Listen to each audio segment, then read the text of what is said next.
الحمد لله رب العالمين والصلاة والسلام عليك يا خاتم الأنبياء والمرسلين أما بعد فأعوذ بالله من الشيطان الرجيم بسم الله الرحمن الرحيم السلام علیکم ورحمۃ اللہ تعالی وبرکاتہ۔ آج جو ہے ہم تصوف کا درس سماعت کریں گے۔ احجاء العلوم کتاب کا نام ہے۔ حضرت امام محمد ابو حامد الغزالی رحمۃ اللہ تعالی علیہ کی لکھی ہوئی یہ متبرک کتاب، اس کا جلد 3 باب نمبر 3 پیج 55 سے لے کر کے 64 تک انشاءاللہ معرفت حاصل کرنے کا ذریعہ ہم لوگ سماعت کریں گے۔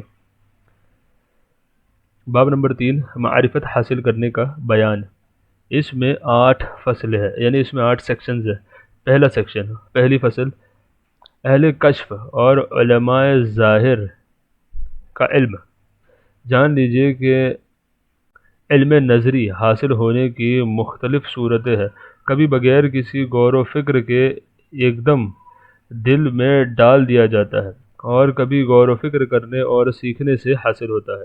جو نظری علم غور و فکر کے ذریعہ حاصل ہو اسے قیاس کہتے ہیں، اور جو ایک دم دل میں القاء کرنا یعنی ڈال دیا جانا، دل میں القاء کر دیا جائے، اس کی 2 صورتیں ہیں۔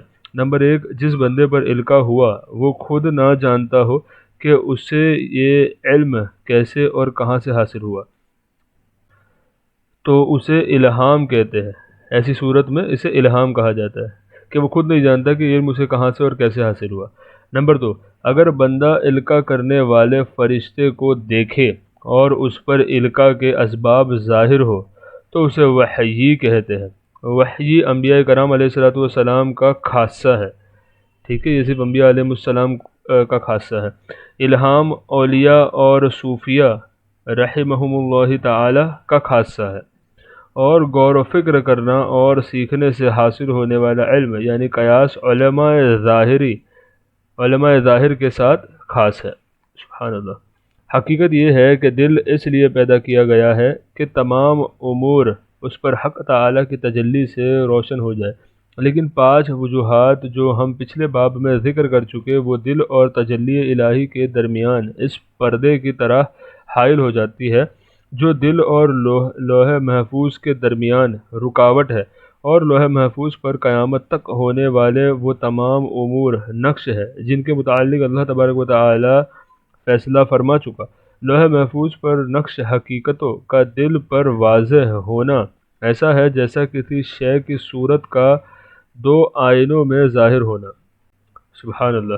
جس طرح ان دونوں آئینوں کے درمیان حائل پردہ کبھی ہاتھ سے ہٹایا جاتا ہے اور کبھی ہوا اسے ہٹا دیتی ہے، اسی طرح دلوں پر پڑے پردے بھی کبھی اللہ تبارک و تعالیٰ کے جود و کرم کے انوار سے دور ہو جاتے ہیں، اور لوح محفوظ پر نقش بعض حقائق دل پر روشن ہو جاتے ہیں، اور کبھی خواب میں یہ پردے ہٹا دیے جاتے ہیں اور انسان مستقبل میں ہونے والے واقعات جان لیتا ہے۔ سبحان اللہ، سبحان اللہ۔ کتنے اچھے طریقے سے امام غزالی ایکسپلین کر رہے ہیں، ماشاءاللہ۔ دل پر پڑے تمام پردے موت کے بعد ہی اٹھائے جاتے ہیں، اس وقت انسان پر تمام امور ظاہر ہو جاتے ہیں۔ بعض اوقات بیداری میں یعنی جاگتی حالت میں بھی تجلی الہی کے ذریعے یہ پردے ہٹا دیے جاتے ہیں، اور انسان کا دل غیبی پردوں میں 6 علم سے مزین ہو جاتا ہے، غیبی پردوں میں چھپے علم سے مزین ہو جاتا ہے، یعنی حقائق اس کے اوپر جو ہے ظاہر ہو جاتا ہے، حق اس کے اوپر ظاہر ہو جاتا ہے۔ سبحان اللہ۔ اب دل کا علم سے مزین ہونا یعنی کشف بعض اوقات لمحے بھر کے لیے چمکتی بجلی کی طرح ہوتا ہے، اور کبھی وقف و وقف سے ہوتا ہے اور کچھ دیر تک رہتا ہے۔ دائمی کشف بہت کم لوگوں کو حاصل ہوتا ہے۔ سبحان اللہ۔ قیاس، الہام اور وحی میں فرق۔ بہرحال الہام اور قیاس میں نفس علم کے اعتبار سے کوئی فرق نہیں ہے۔ یعنی علم اور قیاس میں نفس علم کے اعتبار سے اس میں کوئی ڈفرنس نہیں ہے، دونوں کا سبب اور محل ایک ہی ہے، لیکن یہ فرق ضرور ہے کہ الہام کی صورت میں دل اور اشیاء کی حقیقتوں کے درمیان حائل پردہ ہٹا دیا جاتا ہے، جبکہ قیاس میں ایسا نہیں ہوتا، کیونکہ اس پردے کو ہٹانا بندے کے اختیار میں نہیں۔ یوں ہی الہام اور وحی میں یہ فرق ہے کہ وحی کی صورت میں القاء کرنے والا فرشتہ ظاہر ہو جاتا ہے، جس کے ذریعے علم دلوں تک پہنچایا جاتا ہے۔ چنانچہ اللہ تبارک و تعالی القاء کے متعلق ارشاد فرماتا ہے وَمَا كَانَ لِبَشَرٍ أَن يُكَلِّمَهُ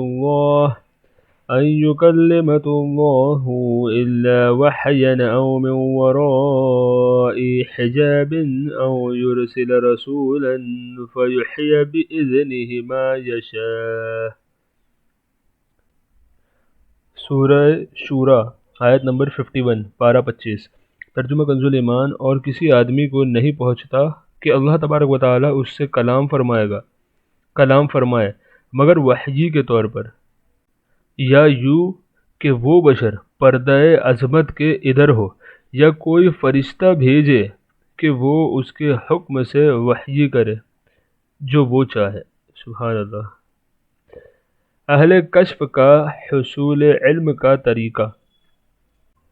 ما قبل کلام سے جب آپ نے الہام اور قیاس کا فرق جان لیا تو یہ بھی جان لیجئے کہ اہل کشف اور صوفیاء کرام بظاہر علم حاصل کرنے کے بجائے الہامی علوم کے حصول کی طرف میلان رکھتے ہیں۔ یہی وجہ ہے کہ وہ نہ زیادہ درس و تدریس کرتے ہیں، نہ تصانیف پڑھتے ہیں، اور نہ ہی اقوال اور دلائل کے متعلق بحث کرتے ہیں، بلکہ فرماتے ہیں کہ اولاً مجاہدہ نفس کے ذریعے بری صفات کو مکمل طور پر ختم کرنا چاہیے، پھر سچے ارادے سے اللہ تبارک و تعالی کی طرف متوجہ ہونا چاہیے۔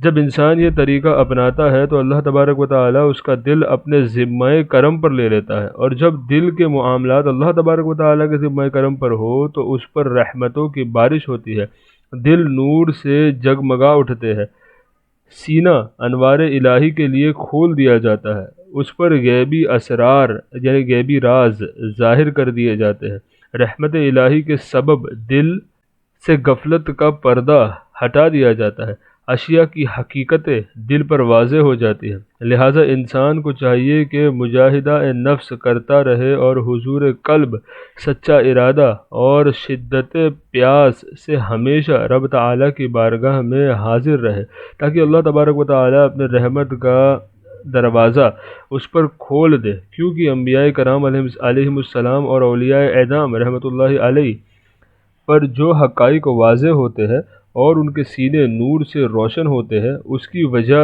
درس اور تدریس اور کتابت نہیں ہوتی، بلکہ اس کی وجہ یہ ہوتی ہے کہ وہ دنیا اور اس کی رنگینیوں سے کنارہ کش ہو جاتے ہیں، دل کو دنیاوی معاملات سے فارغ کر لیتے ہیں اور سچے ارادے سے اللہ تبارک و تعالیٰ کی طرف متوجہ ہو جاتے ہیں۔ بس جو اللہ تبارک و تعالیٰ کا ہو جاتا ہے اللہ تبارک و تعالیٰ اس کا ہو جاتا ہے۔ سبحان اللہ۔ مجاہدہ نفس کا طریقہ۔ اہل کشف کے نزدیک مجاہدہ نفس کا طریقہ یہ ہے کہ اولاً دنیا کی خواہشات سے چھٹکارا حاصل کیا جائے، دلوں کو ان سے پاک کیا جائے، اہل و عیال، مال، گھر، علم اور جاہ و منصب سے توجہ بالکل ہٹا لی جائے، اور دل کو ایسا کر لیا جائے کہ کسی چیز کے ہونے نہ ہونے سے اس پر کچھ اثر نہ ہو، اب گوشہ نشین ہو کر فرائض و نوافل پڑھتا رہے، دل کو ہر چیز سے فارغ کر لے، حتیٰ کہ قرآن پاک کی تلاوت کرنے، تفسیر و حدیث میں غور و خوض کرنے سے اس کی فکر میں فرق نہ آئے، اور کوشش کرے کہ اللہ تبارک و تعالیٰ کے سوا اس کے دل میں کسی کا خیال نہ آئے۔ گوشہ نشینی کے دوران حضور قلب کے ساتھ اللہ کا ورد اس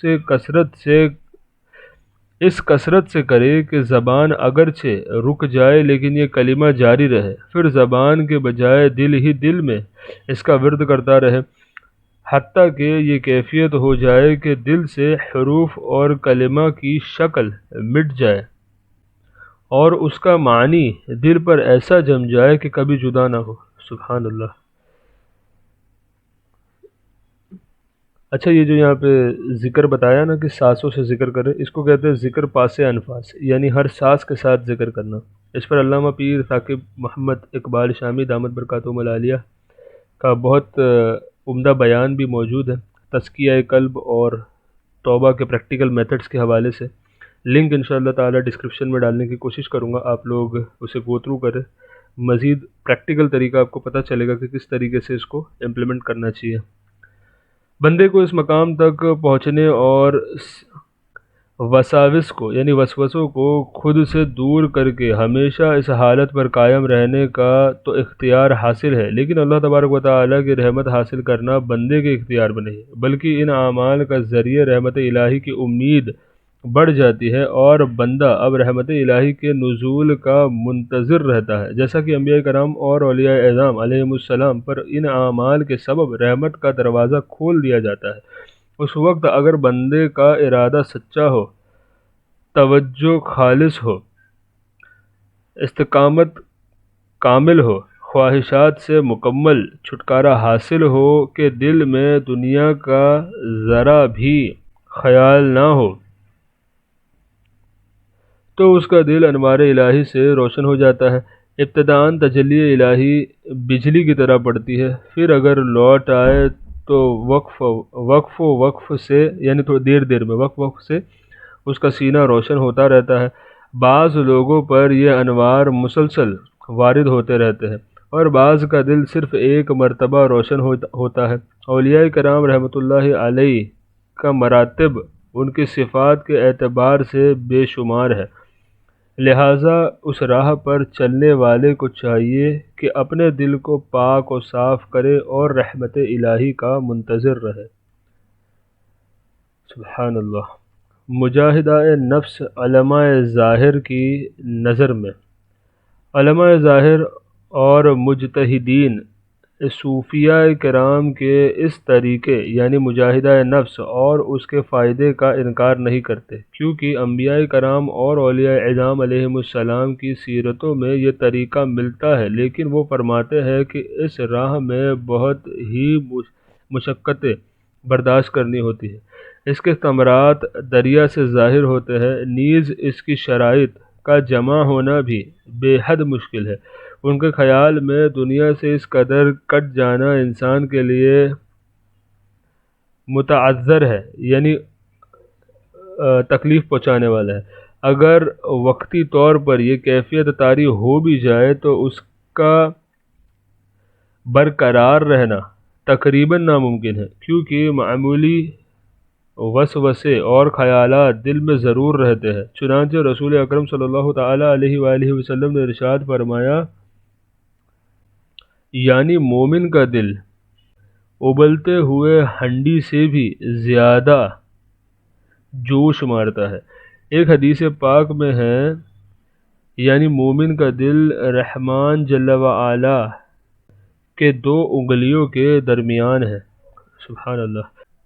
ان تمام وجوہات کے باوجود اگر مجاہدہ نفس مستقل مزاجی سے کیا بھی جائے تو بعض اوقات اس کے دوران ہی مزاج بگڑ جاتا ہے، کبھی عقل میں خرابی آ جاتی ہے اور کبھی بدن کمزور ہو جاتا ہے۔ اگر انسان اس راہ پر چلنے سے پہلے ظاہری اسباب کے ذریعے اشیاء کی حقیقت کو نہ جانے اور علم حاصل کر کے نفس کی اصلاح نہ کرے تو دل نہ صرف فاسد خیالات میں مبتلا ہو جاتا ہے بلکہ ان پر مطمئن بھی ہو جاتا ہے، اور بعض اوقات انسان ان فاسد عقائد کو دل سے دور کیے بغیر ہی موت کا شکار ہو جاتا ہے۔ اللہ اکبر۔ کتنے مجاہدہ نفس کرنے والے 20 سال تک ایک ہی بات سوچتے رہے، جبکہ اگر وہ پہلے علم حاصل کرنے کے ظاہری اسباب اپناتے تو ان پر فوراً وہ بات واضح ہو جاتی۔ معلوم ہوا کہ ظاہری اسباب یعنی درس اور تدریس کے ذریعے علم حاصل کرنا زیادہ بہتر اور مقصد کے زیادہ لائق ہے۔ سبحان اللہ۔ یعنی علم دین حاصل کر کے ان چیزوں پہ عمل کیا جائے تو یہ چیز آپ کو فائدہ دے گی، ورنہ امام غزالی فرماتے ہیں کہ انسان وسوسوں کا شکار ہو جاتا ہے اور جو بیسک سے بیسک چیز ہوتی ہے اس میں بھی لٹکا رہ جاتا ہے۔ علم کے بغیر مجاہدہ کرنے والے عام انسان کی مثال۔ علماء ظاہری کی نظر میں حصول علم کے ظاہری اسباب چھوڑ کر مجاہدہ کرنے والے عام انسان کی مثال اس شخص کی سی ہے جو علم فقہ کا حصول یہ گمان کرتے ہوئے چھوڑ دے کہ حضور نبی اکرم صلی اللہ تعالی علیہ وآلہ وسلم بھی اسے سیکھے بغیر وحی اور الہام الہی کے ذریعے فقاہت کے اعلیٰ مراتب پر فائز ہوئے، تو میں بھی مستقل ریاضت کر کے جب اس کی انتہا کو پہنچوں گا تو فقیہ بن جاؤں گا۔ ایسا گمان کرنے والا اپنی جان پر ظلم اور اپنی زندگی برباد کرتا ہے، بلکہ یہ تو اس شخص کی طرح ہے جو تجارت اور کھیتی باڑی چھوڑ کر خزانہ پانے کی امید کرتا ہے۔ اس طرح سے اگرچہ خزانے کا حصول ممکن ہے لیکن عقلاً بہت بعید ہے۔ عام انسان کے مجاہدے کا معاملہ بھی اسی طرح ہے۔ علماء ظاہری اور مجتہدین فرماتے ہیں انسان کے لیے ضروری ہے کہ پہلے ظاہری اسباب کے ذریعے شرعی احکام کا علم حاصل کرے، اس کے بعد کشف اور انتظار میں مجاہدات کرنے میں کوئی حرج نہیں ہو سکتا کہ جو کشف علماء ظاہر کو حاصل نہیں ہوتا وہ اسے حاصل ہو جائے۔ سبحان اللہ، سبحان اللہ۔ دوسری فصل، ظاہری علم اور کشف کے درمیان فرق۔ جان لیجئے کہ دل کے معاملات کا ادراک محسوسات کے ذریعے ممکن نہیں، کیونکہ ظاہری حس تو خود دل کا ادراک نہیں کر سکتی، اور جن چیزوں کا ادراک ظاہری حواس کے ذریعے ممکن نہ ہو کمزور عقل والے نہیں، اور جن چیزوں کا ادراک ظاہری حواس کے ذریعے ممکن نہ ہو کمزور عقل والے انہیں حصے مثالوں کے ذریعے ہی سمجھ سکتے ہیں۔ لہٰذا ہم بھی ان دونوں کا فرق دو مثالوں کے ذریعے سمجھانے کی کوشش کرتے ہیں۔ ظاہر علم اور کشف کے درمیان فرق کی دو مثالیں۔ پہلی مثال، فرض کیجئے کہ زمین میں کھودے گڈھے میں پانی جمع کرنا ہے، تو اس کی دو صورتیں ہیں۔ پہلی صورت یہ ہے کہ مختلف نہروں سے پانی اس تک پہنچا دیا جائے، اور دوسری صورت یہ ہے کہ اسے مزید کھودا جائے حتیٰ کہ زمین کے نیچے سے تازہ پانی جاری ہو جائے۔ دوسری صورت میں نکلنے والا پانی تازہ، مقدار میں یعنی کوانٹٹی میں زیادہ اور دیر تک رہنے والا ہوگا۔ دل کی مثال اس گڈھے کی سی ہے۔ علم پانی کی طرح ہے جبکہ ظاہری حواس نہروں کی مثل ہے۔ اب دل تک علوم کی رسائی ظاہری حواس کے ذریعے بھی ممکن ہے کہ جس قدر مشاہدہ وسیع ہوگا دل اس قدر علوم سے بھرتا چلا جائے گا، اور یہ بھی ممکن ہے کہ ظاہری حواس کی صورت میں جاری ان نہروں کو گوشہ نشینی اور تنہائی کے ذریعے بند کر دیا جائے اور دل کی پاکیزگی کے ذریعے اس گڈھے کو خوب گہرا کیا جائے، نیز اس پر پڑے پردے ہٹا دیے جائے حتیٰ کہ کشف کے ذریعے اس سے علم کی صورت میں پانی کی چشمے پھوٹ پڑے۔ سبحان اللہ۔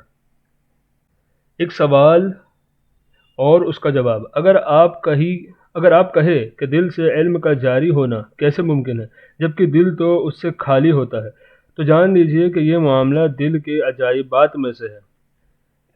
علم معاملہ میں اس کی مثال نہیں ملتی، بس اتنا کہا جا سکتا ہے کہ اشیاء کی حقیقت لوح محفوظ بلکہ مقرب فرشتوں کے قلوب میں ہے۔ جس طرح ماہر تعمیرات یعنی آرکیٹیکٹ تعمیرات ایک سادہ کاغذ پر عمارت کا نقشہ بناتا ہے، پھر اس کے مطابق عمارت وجود میں آتی ہے، اسی طرح آسمان اور زمین بنانے والے نے تا قیامت ہونے والے واقعات اولاً لوح محفوظ پر نقش فرمائے، پھر اس کے مطابق اشیاء وجود میں لاتا ہے، اور دنیا میں موجود جو بھی شے انسانی نظر سے گزر جائے تو اس کی صورت بے عینی ہی ذہن میں چھپ جاتی ہے۔ اب اگر انسان اپنی آنکھیں بند بھی کر لے تو گویا وہ منظر اس کے سامنے ہوتا ہے۔ بالفرض دنیا فنا ہو جائے اور انسان باقی رہے تو اس کی تصویر انسان کے ذہن میں اس طرح باقی رہے گی گویا وہ اسے دیکھ رہا ہے۔ ذہن میں بسنے والی ان تصویر کا اثر پھر دل پر ہوتا ہے اور یوں ذہن میں موجود اشیاء کی حقیقت دل پر نقش ہو جاتی ہے۔ چنانچہ اشیاء کے متعلق دل میں موجود حقائق ذہن میں پائے جانے والی تصویر کے مطابق ہوتے ہیں اور ذہن میں موجود تصاویر حقیقت میں موجود اشیاء کے موافق ہوتے ہیں، اور حقیقت میں پائے جانے والی ہر شے لوح محفوظ پر نقش عبارت کے موافق ہے۔ گویا اشیاء کے وجود کے 4 درجات ہیں۔ نمبر 1، لوح محفوظ میں نقش وجود، یہ جسمانی وجود میں آنے سے پہلے کی صورت ہے۔ نمبر 2، حقیقی اور جسمانی وجود۔ نمبر 3، بذریعہ صورت ذہن میں آنے والا وجود، اور نمبر 4، بذریعہ صورت دل پر نقش ہونے والا وجود۔ ان میں سے بعض وجود روحانی ہیں اور بعض جسمانی، پھر روحانی وجود میں سے بھی بعض سے زیادہ روحانی ہیں۔ یہ حکمت الہی ہے کہ اس نے انسانی آنکھ بہت چھوٹی بنائی لیکن اسے وسعت بے پناہ عطا فرمائی کہ دنیا کی ہر شے اور زمین اور آسمان اپنی وسعت کے باوجود اس میں سما جاتے ہیں۔ سبحان اللہ۔ پھر آنکھ کے ذریعے اشیاء کا وجود ذہن میں بس جاتا ہے اور ذہن سے دل پر نقش ہو جاتا ہے۔ خبردار، انسان وسیلے کے بغیر ہرگز اشیاء کا ادراک نہیں کر سکتا۔ اگر اللہ تبارک و تعالی اشیاء کو بطور مثال دل میں منتقل نہ فرمائے تو انسان کسی شے کی حقیقت نہ جان سکے۔ پاکی ہے اس ذات کے لیے جس نے ان عجائبات کو دلوں اور آنکھوں کے لیے تیار فرمایا، لیکن کچھ دلوں اور آنکھوں کو ان کے ادراک سے محروم کر دیا، حتیٰ کہ اکثر لوگوں کے دل اپنے نفس اور ان عجائبات سے غافل ہے۔ اب ہم اپنے مقصود یعنی ظاہر علم اور کشف کے درمیان فرق بیان کرنے کی طرف لوٹتے ہیں۔ دل میں اشیاء کی حقیقت اور صورت کبھی حواس کے واسطے سے حاصل ہوتی ہے اور کبھی لوح محفوظ کے ذریعے، جیسا کہ آنکھ میں سورج کی تصویر کبھی بے عینی ہی سورج کی طرف دیکھنے سے واضح ہو جاتی ہے اور کبھی اس پانی کی طرف دیکھنے سے واضح ہوتی ہے جس میں سورج نظر آ رہا ہو۔ یعنی کبھی آپ نے اس کی شیڈو دیکھ لی اور شیڈو سے وہ اشیاء کی حقیقت پہچان لی، جیسے پانی میں دیکھ کر کے اس کے عکس سے آپ نے اس کی شیڈو پہچان لی۔ کبھی ڈائریکٹ اس کو دیکھ کر کے آپ نے اس کا ادراک کر لیا، اس کا عکس دیکھ لیا، یعنی پانی میں ریفلیکشن دیکھ لیا تو اس سے اس کا ادراک ہو جائے گا۔ کبھی دل اور لوح محفوظ کے درمیان حائل پردہ اٹھا دیا جاتا ہے اور دل پر اشیاء کی حقیقت لوح محفوظ کے ذریعے ہی واضح ہو جاتی ہے۔ دل سے علوم کے چشمے جاری ہو جاتے ہیں اور اب علم حاصل کرنے کے لیے اسے ظاہری حواس کی حاجت نہیں رہتی۔ یہ کیفیت زمین کے نیچے سے پانی کا چشمہ جاری ہونے کی طرح ہے۔ یوں ہی کبھی انسان ظاہری حواس کے ذریعے علم حاصل کرتا ہے، اس وقت دل پر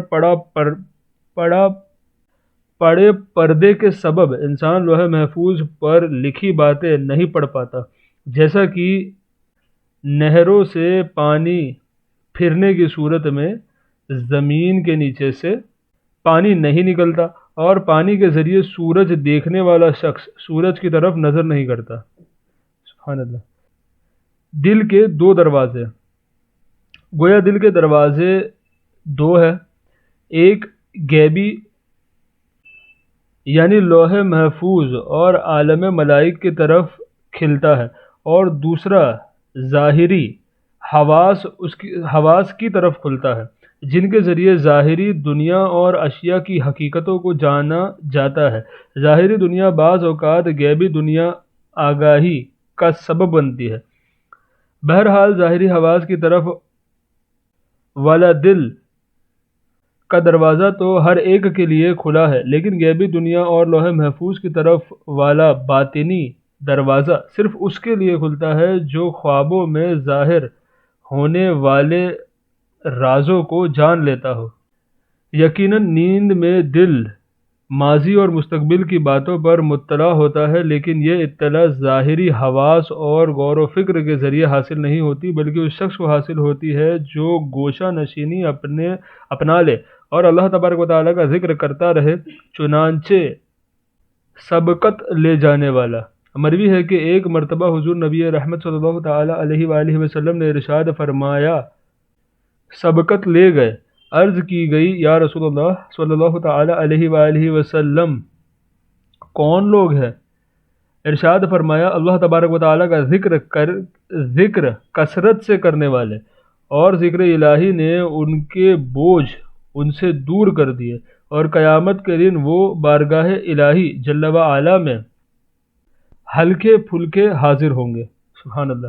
پھر فرمایا، اللہ تبارک و تعالیٰ کے اوصاف بیان کرتے ہوئے ارشاد فرماتا ہے، یعنی ان ذاکرین کے اوصاف اللہ تعالیٰ بیان کرتے ہوئے یہ ارشاد فرماتا ہے، میں ان کی طرف متوجہ ہوتا ہوں۔ کیا تم جانتے ہو کس کی طرف متوجہ ہوتا ہوں؟ کوئی جانتا ہے کہ میں انہیں کیا عطا کرنے والا ہوں؟ پھر ارشاد فرماتا ہے، سب سے پہلے میں انہیں اس نعمت سے نوازتا ہوں کہ ان کے دلوں کو نور سے بھر دیتا ہوں، پھر وہ میرے متعلق وہی کچھ کہتے ہیں جو انہیں میری طرف سے پہنچتا ہے۔ سبحان اللہ۔ ان خبروں کا دخول باطنی دروازے سے ہوتا ہے۔ سبحان اللہ۔ اس مثال اور بحث کے ذریعے انبیاء کرام علیہم السلام اور اولیاء اعظام رحمۃ اللہ تعالی علیہم اجمعین اور ظاہری علماء اور حکماء کے علم میں فرق واضح ہو گیا کہ انبیاء کرام اور اولیاء اعظام علیہم السلام کو دل کے باطنی دروازے سے علم حاصل ہوتا ہے، جو کہ غیبی دنیا کی طرف کھلتا ہے، جبکہ ظاہری علماء اور حکماء کو ظاہری حواس والے دروازے سے حاصل ہوتا ہے، جو کہ ظاہری دنیا کی طرف کھلتا ہے، یعنی کتابیں پڑھ کر کے، تدریس، درس وغیرہ سب حاصل کر کے۔ دلی عجائبات اور ان کا ظاہری اور غیبی دنیا سے دل کی طرف منتقل ہونے کو مکمل طور پر علم معاملہ میں مثالوں کے ذریعے بیان نہیں کیا جا سکتا، البتہ مذکورہ مثال سے ظاہری علم کے مقابلے میں کشف کا مقام اور مرتبہ ضرور معلوم ہو گیا۔ دوسری مثال، اس مثال کے ذریعے ظاہری علماء اور صوفیاء کی کوشش اور عمل اور انہیں حاصل ہونے والے ظاہری علم اور کشف کا فرق واضح کیا جائے گا۔ بے شک ظاہری علماء اس کے لیے کوشش کرتے ہیں کہ علم ان کے دل کو حاصل ہو سکے، جبکہ صوفیاء اور اولیاء کا عمل فقط دل کو روشن اور پاک اور صاف کرنے کے لیے ہوتا ہے۔ چنانچہ حکایت چینی اور رومی لوگوں کی نقش نگار منقول ہے کہ کسی بادشاہ کے سامنے چین اور روم کے لوگوں نے اپنے نقش نگاری اور تصویر سازی کو بڑے فخریہ انداز میں بیان کیا۔ بادشاہ نے حکم دیا کہ مقابلے کے لیے انہیں ایک مکان دیا جائے جس کی دیوار کے ایک جانب چین والے ہو اور دوسری جانب روم والے نقش نگاری کریں گے، اور درمیان میں پردہ ڈال دیا جائے تاکہ ایک کو دوسرے کی اطلاع نہ ہو سکے۔ چنانچہ بادشاہ کے حکم کی تعمیل کی گئی اور رومی عجیب و غریب قسم کے بے شمار رنگ لے آئے، جبکہ چینی لوگ بغیر رنگ کے ہی گھر میں داخل ہو گئے اور دیوار خوب صاف کرنا شروع کر دی۔ جب رومی لوگ اپنے کام سے فارغ ہو گئے تو چینی لوگوں نے کہا، ہم بھی فارغ ہو گئے ہیں۔ بادشاہ کو تعجب ہوا کہ یہ کسی رنگ کے بغیر نقش نگاری سے کیسے فارغ ہو گئے۔ جب اس بارے میں ان سے پوچھا گیا تو انہوں نے کہا، آپ کو اعتراض کا حق نہیں، آپ پردہ اٹھائے۔ پردہ اٹھانے کے بعد جب دیکھا گیا تو چینی لوگوں کی جانب والا دیوار کا حصہ رومیوں کے نقش و نگار سے خوب روشن اور چمک رہا تھا، کیونکہ صفائی کی کثرت کے سبب دیوار صاف ستھری آئینے کی طرح ہو گئی تھی، اور اس جانب کا حسن مزید بڑھ گیا تھا۔ سبحان اللہ۔ اولیاء کرام رحمۃ اللہ تعالی علیہ چینی لوگوں کی طرح اپنے دلوں کو خوب پاک اور صاف کرتے ہیں، حتیٰ کہ رب تعالی کی تجلی انہیں خوب روشن کر دیتی ہے، اور ظاہری علماء رومیوں کی طرح ظاہری حواس کے ذریعے دلوں پر علوم نقش کرتے ہیں۔ سبحان اللہ، کتنی پیاری مثال کے ساتھ امام غزالی رحمۃ اللہ تعالی علیہ نے اس کو واضح کیا۔ آج کا درس ہمارا یہیں پر سماعت جو ہے اختتام ہوتا ہے۔ دعا کی گزارش، السلام علیکم ورحمۃ اللہ تعالی وبرکاتہ۔